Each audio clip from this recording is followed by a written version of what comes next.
السلام علیکم محترم ناظرین۔ فرعونیوں پر لگاتار 5 عذاب۔ آج ہم آپ کو حضرت موسیٰ علیہ السلام کا قصہ بتانے والے ہیں۔ جب حضرت موسیٰ علیہ السلام کا عصا اژدہا بن کر جادوگروں کے سانپوں کو نگل گیا تو جادوگر سجدے میں گر کر ایمان لائے، مگر فرعون اور اس کے متبعین نے اب بھی ایمان قبول نہیں کیا، بلکہ فرعون کا کفر اور اس کی سرکشی اور زیادہ بڑھ گئی، اور اس نے بنی اسرائیل کے مومنین اور حضرت موسیٰ علیہ السلام کی دل آزاری اور ایذا رسانی میں بھرپور کوشش شروع کر دی اور طرح طرح سے ستانا شروع کر دیا۔ فرعون کے مظالم سے تنگ دل ہو کر حضرت موسیٰ علیہ السلام نے اللہ تعالیٰ کے دربار میں اس طرح دعا مانگی کہ اے میرے رب، فرعون زمین میں بہت ہی سرکش ہو گیا ہے اور اس کی قوم نے عہد شکنی کی ہے، لہٰذا تو انہیں ایسے عذابوں میں گرفتار فرما جو ان کے لیے سزاوار ہوں اور میری قوم اور بعد والوں کے لیے عبرت ہوں۔ اس کا ذکر سورہ اعراف آیت نمبر 33 میں بھی ہے۔ حضرت موسیٰ علیہ السلام کی دعا کے بعد اللہ تعالیٰ نے فرعونیوں پر لگاتار 5 عذابوں کو مسلط فرما دیا۔ وہ 5 عذاب یہ ہیں۔ نمبر 1، طوفان۔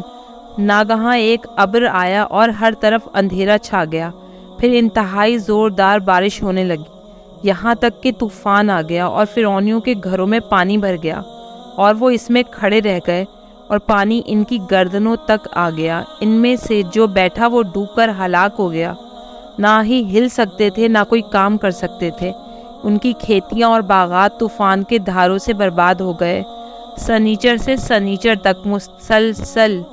7 روز تک وہ لوگ اسی مصیبت میں مبتلا رہے، اور باوجود یہ کہ بنی اسرائیل کے مکانات فرعونیوں کے گھروں سے ملے ہوئے تھے، مگر بنی اسرائیل کے گھروں میں سیلاب کا پانی نہیں آیا اور وہ نہایت ہی امن و چین کے ساتھ اپنے گھروں میں رہتے تھے۔ جب فرعونیوں کو اس مصیبت کے برداشت کرنے کی تاب و طاقت نہ رہی اور وہ بالکل ہی عاجز ہو گئے، تو ان لوگوں نے حضرت موسیٰ علیہ السلام سے عرض کیا کہ آپ ہمارے لیے دعا فرمائیے کہ یہ مصیبت ٹل جائے تو ہم ایمان لائیں گے اور بنی اسرائیل کو آپ کے پاس بھیج دیں گے۔ چنانچہ آپ نے دعا مانگی تو طوفان کی بلا ٹل گئی اور زمین میں ایسی سرسبزی اور شادابی نمودار ہوئی کہ اس سے پہلے کبھی بھی دیکھنے میں نہ آئی تھی۔ کھیتیاں بہت شاندار ہوئیں اور غلوں اور پھلوں کی پیداوار بے شمار ہوئی۔ یہ دیکھ کر فرعونی کہنے لگے کہ یہ طوفان کا پانی تو ہمارے لیے بہت بڑی نعمت کا سامان تھا۔ پھر وہ اپنے عہد سے پھر گئے اور ایمان نہیں لائے، اور پھر سرکشی اور ظلم و عصیاں کی گرم بازاری شروع کر دی۔ نمبر 2، ٹڈیوں کا عذاب۔ 1 ماہ تک تو فرعونی نہایت عافیت سے رہے، لیکن جب ان کا کفر و تکبر اور ظلم و ستم پھر بڑھنے لگا تو اللہ تعالیٰ نے اپنے قہر و عذاب کو ٹڈیوں کی شکل میں بھیج دیا کہ چاروں طرف سے ٹڈیوں کے جھنڈ آ گئے، جو ان کی کھیتیوں اور باغوں کو یہاں تک کہ ان کے مکانوں کی لکڑیاں تک کھا گئے، اور فرعونیوں کے گھروں میں یہ ٹڈیاں بھر گئیں جس سے ان کا سانس لینا مشکل ہو گیا، مگر بنی اسرائیل کے مومنین کے کھیت اور باغ اور مکانات ان ٹڈیوں کی یلغار سے بالکل محفوظ رہے۔ یہ دیکھ کر فرعونیوں کو بڑی عبرت ہو گئی، اور آخر اس عذاب سے تنگ آ کر پھر حضرت موسیٰ علیہ السلام کے آگے عہد کیا کہ آپ اس عذاب کے دفع ہونے کے لیے دعا فرما دیں تو ہم لوگ ضرور ایمان لے آئیں گے، بنی اسرائیل پر کوئی ظلم و ستم نہ کریں گے۔ چنانچہ آپ کی دعا سے 7ویں دن یہ عذاب بھی ٹل گیا، اور یہ لوگ پھر 1 ماہ تک نہایت ہی آرام و راحت میں رہے، لیکن پھر عہد شکنی کی اور ایمان نہیں لائے۔ ان لوگوں کے کفر اور عصیاں میں پھر اضافہ ہونے لگا۔ حضرت موسیٰ علیہ السلام اور مومنین کو ایذائیں دینے لگے اور کہنے لگے کہ ہماری جو کھیتیاں اور پھل بچ گئے ہیں وہ ہمارے لیے کافی ہیں، لہٰذا ہم اپنا دین چھوڑ کر ایمان نہیں لائیں گے۔ نمبر 3، گھن۔ غرض 1 ماہ کے بعد پھر ان لوگوں پر قمل کا عذاب مسلط ہو گیا۔ بعض مفسرین کا بیان ہے کہ یہ گھن تھا جو ان فرعونیوں کے اناجوں اور پھلوں میں لگ گیا، تمام غلوں اور میووں کو کھا گیا، اور بعض مصنف فرمایا کہ یہ ایک چھوٹا سا کیڑا تھا جو کھیتوں کی تیار فصلوں کو چٹ کر گیا اور ان کے کپڑوں میں گھس کر ان کے چمڑوں کو کاٹ کر انہیں مرغے بسمل کی طرح تڑپانے لگا، یہاں تک کہ ان کے سر کے بال داڑھی، مونچھوں، بھووں، پلکوں کو چاٹ چاٹ کر اور چہرے کو کاٹ کاٹ کر انہیں چیچک رو بنا دیا۔ یہ کیڑے ان کے کھانوں، پانیوں اور برتنوں میں گھس جاتے تھے، جس سے یہ لوگ نہ کچھ کھا سکتے تھے، نہ کچھ پی سکتے تھے، نہ لمحہ بھر کے لیے سو سکتے تھے، یہاں تک کہ ایک ہفتے میں اس قہر و آسمانی بلائے ناگہانی سے بلبلا کر یہ لوگ چیخ پڑے اور پھر حضرت موسیٰ علیہ السلام کے حضور حاضر ہو کر دعا کی درخواست کرنے لگے اور ایمان لانے کا عہد دینے لگے۔ چنانچہ آپ نے ان لوگوں کی بے قراری اور گریہ و زاری پر رحم کھا کر دعا کر دی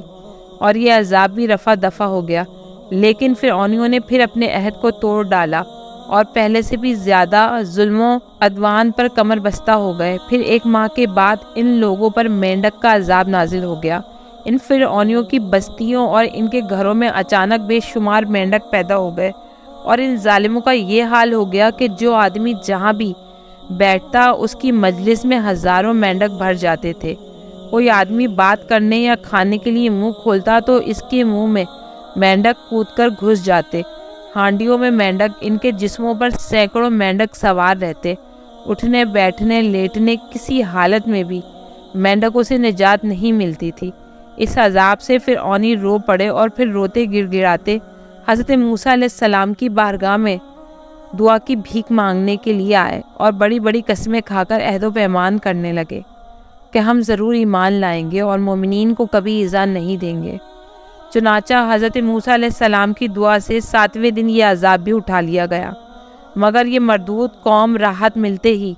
پھر اپنا عہد توڑ کر اپنی پہلی خبیث حرکتوں میں مشغول ہو گئی۔ مومنین کو ستانے لگے اور حضرت موسیٰ علیہ السلام کی توہین و بے ادبی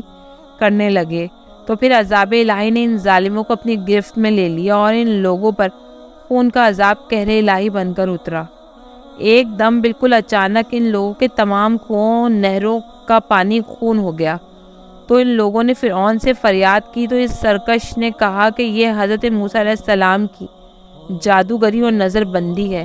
یہ سن کر فرعونیوں نے کہا کہ یہ کیسی اور کہاں کی نظر بندی ہے کہ ہمارے کھانے پینے کے برتن خون سے بھرے پڑے ہیں اور مومنین پر اس کا ذرا بھی اثر نہیں۔ تو فرعون نے حکم دیا کہ فرعونی لوگ مومنین کے ساتھ ایک ہی برتن سے پانی نکالیں، مگر خدا کی شان کے مومنین اسی برتن سے پانی نکالتے تو نہایت ہی صاف و شفاف اور شیریں پانی نکلتا، اور فرعونی جب اسی برتن سے پانی نکالتے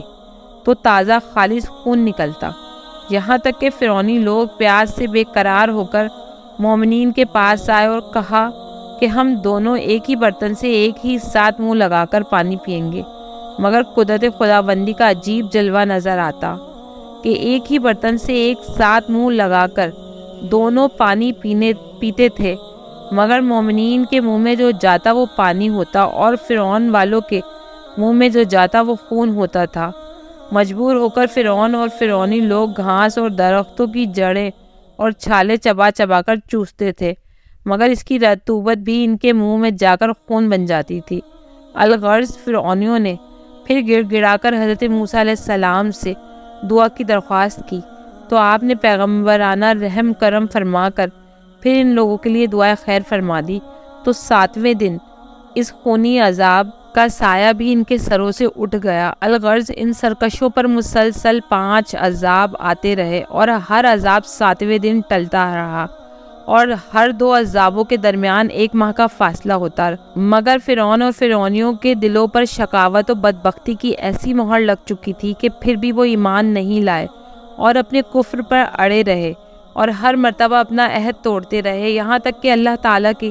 قہر و غضب کا آخری عذاب آ گیا کہ فرعون اور اس کے متبعین سب دریائے نیل میں غرق ہو کر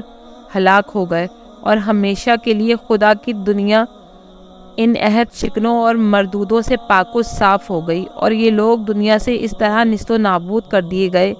کہ روئے زمین پر ان کی قبروں کا نشان بھی باقی نہیں رہا۔ قرآن مجید نے ان 5 عذابوں کی تصویر کشی ان الفاظ میں فرمائی ہے۔ سورہ اعراف آیت نمبر 133-136، ترجمہ کنز الایمان۔ تو بھیجا ہم نے ان پر طوفان اور ٹڈی اور گھن یا کلنی جو یا جوئیں اور مینڈک اور خون، جدا جدا نشانیاں، تو انہوں نے تکبر کیا اور وہ مجرم قوم تھی، اور جب ان پر عذاب پڑتا کہتے اے موسیٰ ہمارے لیے اپنے رب سے دعا کرو اس عہد کے سبب جو اس کا تمہارے پاس ہے، بے شک اگر تم ہم پر سے عذاب اٹھا دو گے تو ہم ضرور تم پر ایمان لائیں گے اور بنی اسرائیل کو تمہارے ساتھ کر دیں گے۔ پھر جب ہم ان سے عذاب اٹھا لیتے ایک مدت کے لیے جس تک انہیں پہنچنا ہے، جبھی وہ پھر جاتے تو ہم نے ان سے بدلہ لیا اور انہیں دریا میں ڈبو دیا، اس لیے کہ ہماری آیتیں جھٹلاتے اور ان سے بے خبر تھے۔